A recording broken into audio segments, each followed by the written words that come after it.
বিচারের বাণী নীরবে নিভৃতে কাঁদে, কতদিন আগে রবীন্দ্রনাথ ঠাকুর লিখেছিলেন।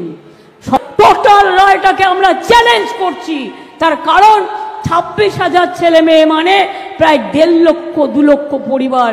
বলছে কিনা 8 বছর তারা চাকরি করেছে, 4 সপ্তাহের মধ্যে সব টাকা ফেরত দিতে হবে। Is it possible? বলুন, আপনারা যারা এই রায়টা দিচ্ছেন, এই রায়টা সারা জীবন আপনারা যারা চাকরি করেছেন তাদের টাকাটা যদি ফেরত দিতে বলা হয়, পারবেন দিতে?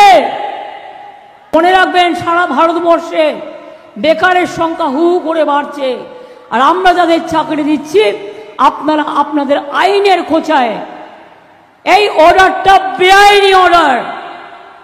সেই জন্যই চ্যালেঞ্জ করে বলছি, অর্ডারটাকে আমি জাজকে বলছি না, অর্ডারটাকে বলছি বেআইনি অর্ডার।